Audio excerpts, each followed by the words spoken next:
Okay, so just briefly, I'm going to explain you a couple of things about the dynamics of the electrical system in the car and how it operates. On Mercedes-Benz, I'm assuming that other cars are the same. I never work on other cars, so I don't know. But I'm assuming that every other car have equal systems, maybe not as sophisticated as Mercedes, but equal systems. So on Mercedes, if anybody familiar a little bit with Mercedes, they have what they call the SAM, the Signal Acquisition and Actuation Module. The SAM are connecting, they're basically the brain of the network. And they will be connected through the brain, through different fuse boxes to different modules and motors throughout the car to operate different things in the car. Of course, like for example, if you want to move your seat backward, forward, there's going to be a motor that controls that. To get to that motor, you're going to have to go through the computer to give a command to the motor to move. So you may have a little like what we see there, like this one is going to be one of your commands area. The operator, the driver, let me get my, oh, there we go. The driver is going to give a command to the master switch to move the seat forward or backward. In that case, it's this one right there. Or the window up and down. It doesn't go like old days that you have a command that goes to a motor that actuates the motor. Today, the way that the car is working, it goes through the computer. So when you give a command to the switch, it's going to go through a different computer in the car that will actuate the certain motor that you want to actuate, whether to lift up the window up and down or to move the seat forward or backward, or in more sophisticated cars, the Distronic or Parktronic or Park Assist or active body control or whatever other system that you're trying to actuate will work through the driver convenience and actuate one of the computers to allow something else to work through the car.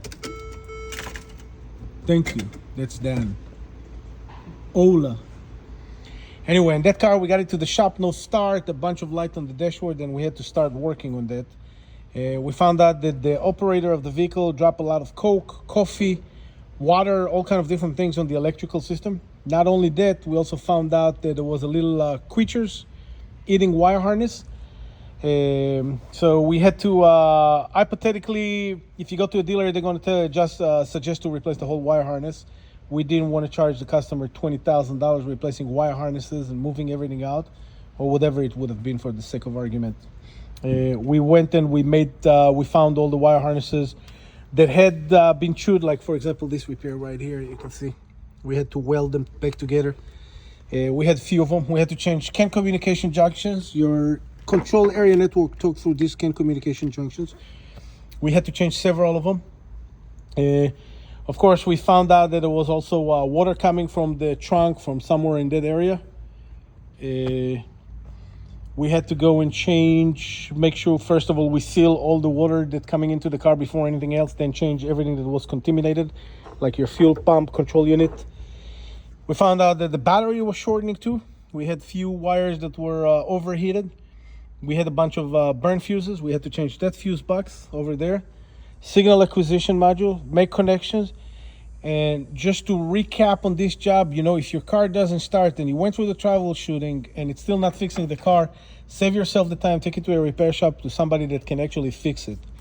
So, final part of the video, just the conclusion of the repair. Now, in that case, I'm not going to go through all the wire diagram and explain everybody. I know there's a lot of smart geniuses out there that are like, hey, what was exactly the problem? Every problem is different. If you have the same issue, it doesn't mean that if you do what I did today, going to fix your problem. I don't know. You have to move your seats out. You have to look through the electrical.